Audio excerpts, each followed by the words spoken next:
Welcome to another episode of Debating is for Life. I'm your host, Coach Tamer Higazi, and with us today, Debating Edge graduate and superstar debater, Isabella Guo. Welcome, Isabella. Hello, hi Coach Tamer. Hi. Well, I'm really thrilled to have you on the show because until now I've had all sorts of people, different kinds of guests, but I am a debate coach by vocation, and I haven't spoken yet with one of my students. But you are an actual student of mine, so you represent a whole bunch of people that could be sitting here.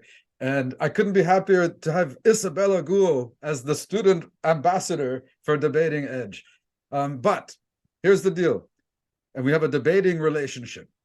I've known you for a good part of maybe more than 2 years, 2.5 years.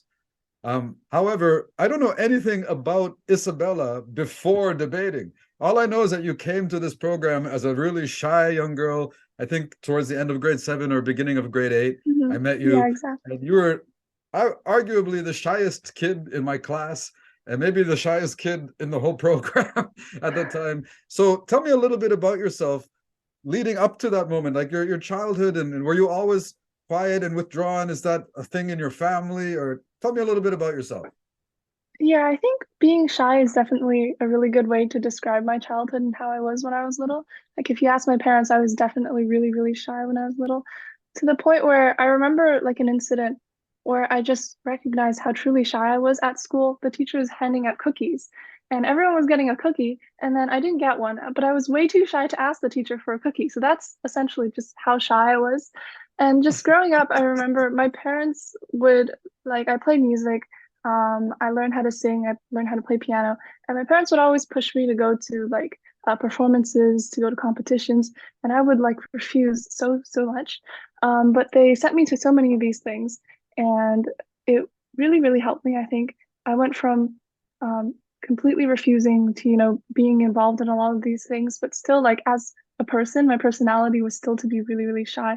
And I think it was probably not until I joined the program and not until like after I did a chunk of debating or was at this program for a while that I feel like I felt a kind of change myself where I think I didn't identify as being that shy anymore. Yeah, so I definitely remember being extremely shy when I first came. I was very terrified to go into class, very terrified to have to speak. Even for like 30-second speeches, I was really scared to be called on. So Well, I yeah, I want to think go back that's to this title page because I chose this image for a reason, right? As the backdrop of your title page, and also your moniker, Debater Extraordinaire. Because for one thing, you did complete my program, level 1 through 3, which is what's required in order to gain the title debater. So you have that title, and so you are a debater, and nobody will ever take that away from you. But you're more than just any old debater. You are what I call a debater extraordinaire, an outstanding debater, just someone who really made a mark and made a name for yourself. And that's one of the reasons I'm so happy to have you on the show. Um, I always consider debating like climbing a mountain for everybody, right? Learning to debate is like climbing a mountain. And when you start, you're at the other side, at the bottom of the mountain.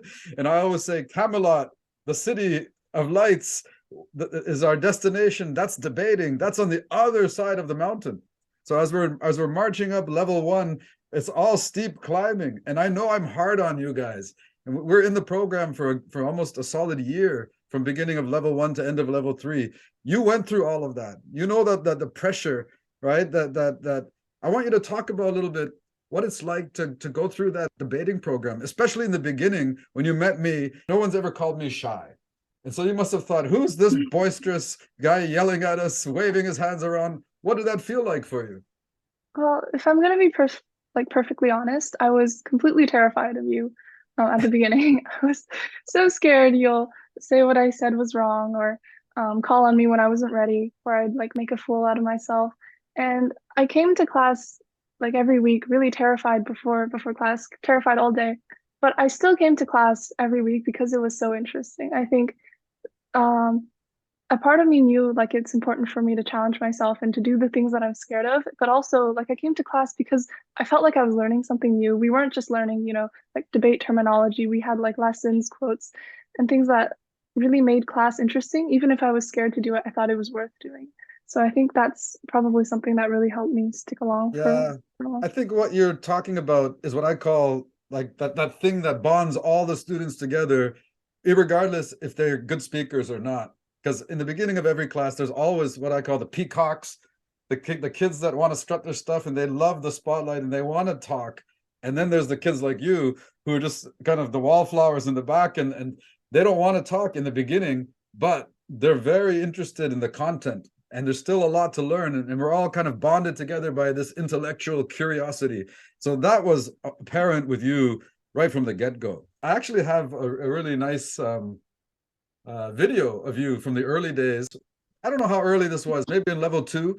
So let's look at you strut your stuff.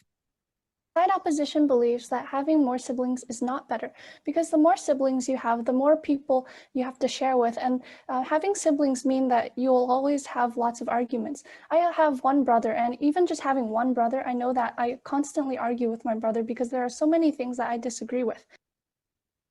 It's funny you talk about that. Your brother, your one brother, who I just made the connection the other day that my student Ethan Guo is your brother.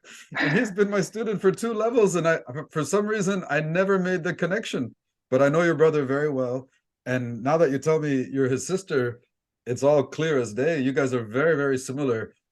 He's also a very serious student and very, very capable orator. And I totally was encouraging him to carry on with level 3 because he's going to become a fine debater someday, just like you.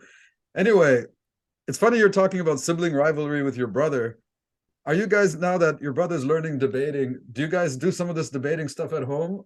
Yeah, we do actually. I think he had like a motion to prep or a topic to prep for an exhibition class. I remember he was asking me to do it with him on the car to see if he can think of some points for that. And I think I've been able to see that he's been able to speak up more and have more like really like valid opinions. My mom used to say before he went to the program, like the only way he could fight back with me was just to like hit me and stuff.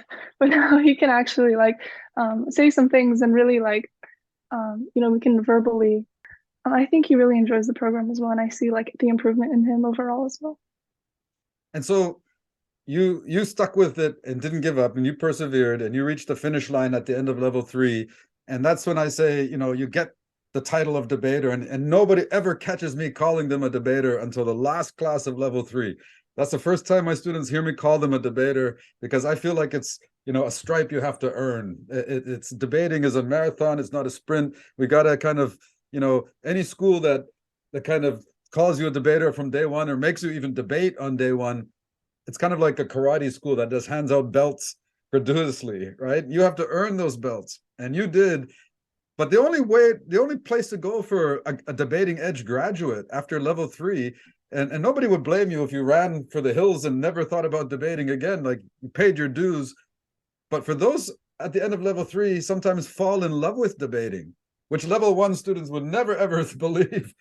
But you were one of those. And for you, then we have this special place called level 4.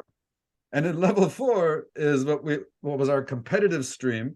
And just class week after week in level 4 is like tournament debating, isn't it? Because we have a bunch of kind of trained same age debaters that want to debate, that they're on their own volition. And then from there, we actually can enter tournaments and test out our debating skills out there in the competitive arena. So tell me a little bit what that was like for you to realize, wow, you're one of these competitive debaters now, going to tournaments.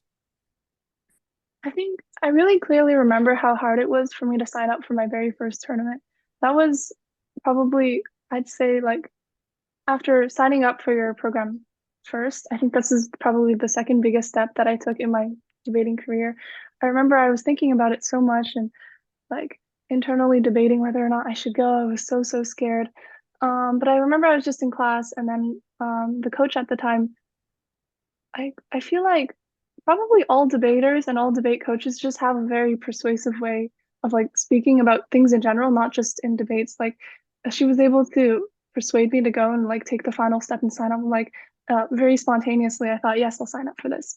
And then afterwards, I started worrying about it. But Yeah, you got to be careful. Debaters have a way of being persuasive and saying it like they mean it. But I'm glad because Sterling probably did that All right. And Sterling himself, I remember I cajoled him into his first debating tournament just like that. I said, come on, you're going to have to watch one before you do it. Come and hang out all day, just watch the debates. And then I went to the organizer, I said, do you have room for a swing debater? And he said, yep, Sterling, you're in. So before Sterling knew it, he was doing competitive debate. And I think he did really well in his first time out. But you also did this, you did lots of tournaments. These pictures came up. This was a philosophical themed, it wasn't even a debate tournament. It was more like The ethics Olympiad, I philosophy. think. Yeah, the Olympiad, right? Filtering a collaborative conversation through philosophical theory or something like that. And we had Gabriel, my son, help us out because he's a philosophy major. But there, look at, do you remember Eleanor? This young lady Yes. right here?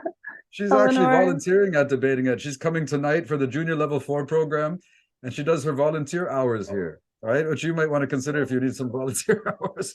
Anyway, and then of course, we have our in-house competition, and you and some of the other more of the higher level debaters, you came and judged the younger ones. So we really are a debating community of younger and older students and coaches. And I just hope, I hope you feel that you're part of this family and that you always will be. And like when you put in the time like you and really pay your dues like that, then you're one of us. It wasn't about until 5 or 6 competitions in that you attended, then suddenly, bam, you won one. And you and your partner, Jasmine, actually won the OSDU Eastern Debate Tournament about 1.5 years ago. And you were still pretty, fresh as a novice competitor. So when you win a tournament, I get you to write a testimonial for me because that's good for business. And this is what you wrote. Actually, it was only part of what you wrote. But this thing, like, you won a trophy, and this letter to me that you wrote is my trophy as your teacher. And it makes me so happy to get something like this. And I can't, I can't speak enough about how proud I am of you. But tell me about what it was like to win a tournament. I think I clearly remember when I found out that I won, I thought, wow, this must be one of the best days of my life, probably. Because it really felt surreal for about like 5 minutes after they announced everything. I was still doubting that they made a mistake. Like, this really can't be right. So yeah, it truly felt like the best day of my life, I think. Well, no Probably. kidding. I mean, I just know from coaching debate, winning a tournament it's very, very rare. You have to go to a lot of tournaments in order to get into that peloton that actually wins. And for you to do it that soon, it really was something special, nothing short of a miracle. So I'm not surprised to hear you say that was like the best day maybe of your academic life. But that's an intellectual arena. And I say smart people are drawn to debating. And when you get to these debate tournaments, they're all smart people. So how do you win when it's smart versus smart? Isabella, what's the answer? How do you win when it's smart versus smart? I think you get creative. That's right. The creative thinkers. Those are the ones that have the edge, the debating edge. Thank you. Thank you very much. All right.